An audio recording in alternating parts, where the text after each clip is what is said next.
Ang Zambales ay isang lalawigan ng Pilipinas na matatagpuan sa kanlurang baybayin ng gitnang Luzon Region na napapaligiran ng mga kaakit-akit na lugar ng turista. Ang mga likas na atraksyon tulad ng mga puting buhangin at coves, isla at bantog na mga bundok ay nagpapatuloy na may mahalagang papel sa industriya ng turismo. Ang lalawigan ng Zambales ay hangganan ng Pangasinan, Hilaga, Tarlac at Pampanga, Silangan, Bataan, Timog, at South China Sea, kanluran. Mayroong humigit kumulang 500,000 lagpas na mga taong naninirahan dito at nagsasalita sila ng Tagalog, Ilocano, Sambal, Pangasinan, Kapampangan at English. Ang kabiserang bayan ng Zambales ay iba. Ang Zambales ay nasa 4 na oras ng paglalakbay mula sa Maynila. Kung interesado kang bisitahin ang mga magagandang lugar sa taong ito, ang mga sumusunod ay ang nangungunang mga lugar ng turista sa Zambales.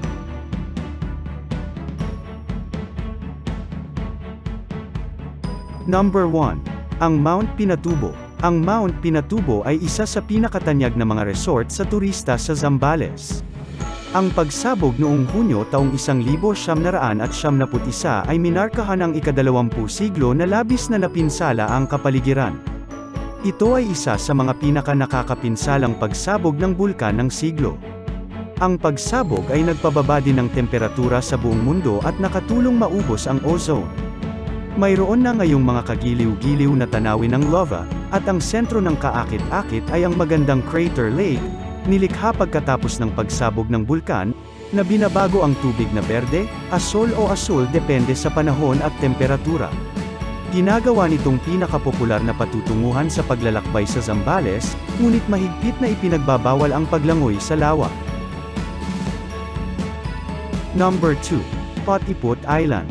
Ang Potipot Island ay isa sa mga pinakamahusay na lugar upang bisitahin sa Zambales, isang paboritong destinasyon sa camping sa pagitan ng mga lokal at turista.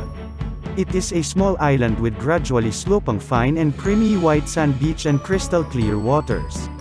Ang isla ay may maraming mga puno mula sa isang tolda peach at maraming mga puno na nagbibigay ng magandang shades ng magandang site. Walang mga resort sa isla, ngunit may mga cottage, shower room at toilet. Posible sa pag-ikot sa paligid ng isla para sa 30 minuto. Ito ay isang paradise island para sa mga mahilig sa beach na nais lamang mag-relax mula sa hustle and bustle of the city. Matatagpuan ang pupuot sa isang Sherfan, Zambales. Kung nais mong maging sa isang lokal na beach resort at bisitahin ang isla sa isang araw na biyahe, ang Potipot Gateway Resort ay ang iyong pinakamahusay na pagpipilian. Maaari nilang ayusin ang iyong paglalakbay sa isla at magkaroon ng isang bangka. Ito ay tungkol sa 10 minuto ang layo mula sa resort at bilis ng barko. Number 3. Anawangan Cove. Ang Anawangan Cove ay isa sa pinakamagandang patutunguhan ng turista sa Zambales, ang iba pang pinakatanyag na kampo sa lalawigan. Ang Crescent Moon ay isang magandang balon, na may puting mga beach ng buhangin at malilinaw na tubig. Ang mga puno ng agoho na malapit sa gilid at malalakas na bundok ay lumikha ng isang mahusay na background. Inaasahan mong maraming mga pang-araw-araw na bisita at camping sa panahon ng bakasyon. Ang paglangoy, pag-hiking, camping, pagtititig sa bituin at pagbuo ng apoy ay lahat ng mga kasiyahan na aktibidad sa beach. Ilang taon na ang nakakalipas, ang Anawangan Cove ay isang mabato lamang na beach, ngunit pagkatapos ng pagsabog ng Mount Pinatubo, tinakpan ng abo ang lugar at nagsimulang lumaki ang mga puno ng agoho.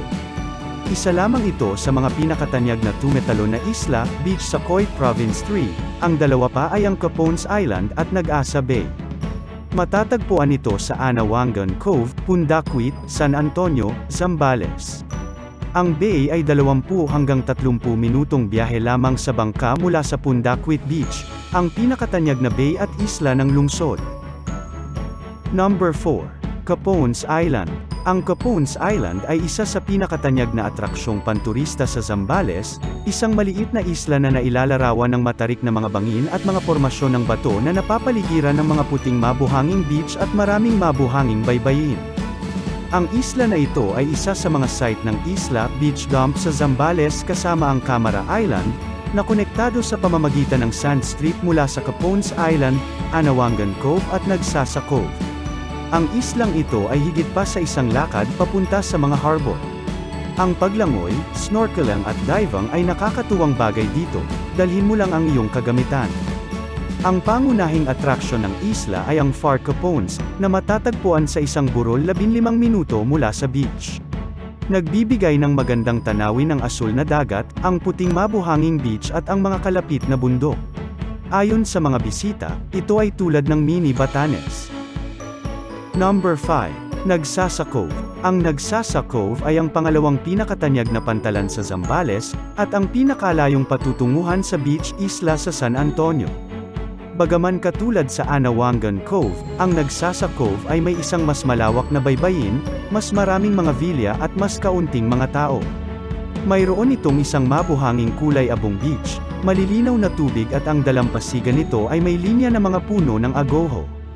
Ang paglangoy, snorkeling, camping, at pagbuo ng apoy ay ilan sa mga nakakatuwang bagay na magagawa dito.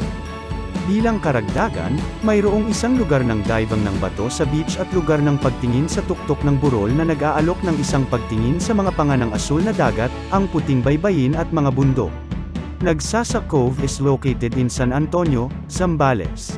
It would take around 1 hour to reach Nagsasa Cove from Pundaquit Beach, the jump-off point. If you are interested in visiting the mentioned coves, it's better to bring your own tents. It's more practical to buy one instead of renting. Regarding bonfire, woods for bonfire are for sale in the coves. Number 6. Crystal Beach Resort. Ang Crystal Beach Resort ay isa sa pinakatanyag na patutunguhan sa beach sa Zambales. Mayroon itong malawak na kalawakan at isang mahabang kahabaan ng kulay abo na mabuhanging beach na may mga nipa. Ang mga puno ng agoho ay sagana din sa lugar. Kabilang sa mga pang-araw-araw na runner, swimming, kayaking, beach volleyball, basketball, bilyar, dart at mga balakid na kurso ang pinakamasayang gawin dito. Para sa mga nais na manatili magdamag, nag-aalok sila ng iba't ibang mga uri ng magagandang tirahan. Ang camping at hiking sa apoy at bituin distrito ay mahusay na bagay na dapat gawin sa gabi dito. Ang Crystal Beach Resort ay isa ring tanyag na surfing site sa bansa. Sa panahon ng pag-surf, ang mga nagbabagong alon na break ay ginagawang perpektong patutunguhan para sa mga nagsisimula at advanced na surfers. Ang mga interesado, meron din nag-aalok ng mga aralin para sa surfing. Number 7. Ramon Magsaysay Ancestral House. Ang Ramon Magsaysay Ancestral House ay isang tanyag na patutunguhan ng turista sa Zambales. Ito ang dating tahanan ng dating Pangulong Ramon Magsaysay, ang ika-7 Pangulo ng Republika ng Pilipinas. Napakalapit siya sa pusod ng Pilipinas na tinawag siyang isang bayani ng masa. Namatay siya sa isang pagbagsak ng eroplano noong 1957, at halos 2 milyong katao ang dumalo sa kanyang libing. The Ancestral House is a 2-story building that functions as a museum. Naglalaman ito ng mga lumang kasangkapan, libro, litrato, medalya, kagamitan at pansariling gamit ng dating Pangulo. Matatagpuan ang isang matandang sasakyan sa likod ng bahay, na sinasabing nasa mabuting kalagayan. Experience a brief history at pamana ng distrito sa pamamagitan ng pagbisita sa bahay na ito na full of old treasure. Number 8. Mount Tapulaw. Ang Mount Tapulaw ay ang pinakamataas na bundok sa Zambales at kilala bilang Upper Range. Ito ay isang tanyag na patutunguhan sa pag-akyat ng bundok sa lalawigan na may taas na 2,037 dagdag metro sa taas ng dagat. Ang lungsod ay maaaring puntahan sa isang day trip o magdamag na paglalakad, at ang pinakamainam na oras upang magsimula ay maagang umaga upang hindi ka makaligtaan ng isang paglalakad sa ilalim ng nakakainit na araw. Ang tuktok ay 18 kilometro ang layo mula sa jump point na matatagpuan sa Sitio Dampay, Barangay Salaza, Palawi. Ang daan patungo sa tuktok ng bundok ay nagsasama ng isang mabatong landas na dumaan kahit na mga kagubatan ng pino at lumot. Ang mga tuktok ay minarkahan ng mga puno sa buong mundo. Ang Mount Tapulaw ay nasa Palawig, Zambales. Number 9. Subic Bay. Ang Subic Bay ay isa sa mga pinakamahusay na lugar ng turista sa Zambales, isang tanyag na site ng dive hindi lamang sa lalawigan kundi pati na rin sa buong Pilipinas. Ang bay ay isang tanyag na lugar ng makasaysayang lugar para sa diving ng wreck. Mayroong humigit kumulang 19 na mga wrecks sa lugar at kasama sa mga ito ang USS New York, El Capitan, San Quentin, Tank Landing Shipwreck, Utility Landing Craft Wreck at marami pa. Mayroon ding mga kagiliw-giliw na mga site ng reef sa bay tulad ng Canyon Reef, Nabasa Reef at Runaway Reef at marami pa. Bilang karagdagan sa mga dive site nito, ang mga baybayin ng Subic Bay ay may linya na mga beach resort. Mayroon itong mga puting buhangin at malilinaw na tubig na kung saan ay isang paboritong patutunguhan sa katapusan ng linggo sa mga lokal at dayuhang turista sa lalawigan. Subic Bay is located in Olongapo and Subic, Zambales. If you are a beginner or technical wreck diver, this is the perfect place for you.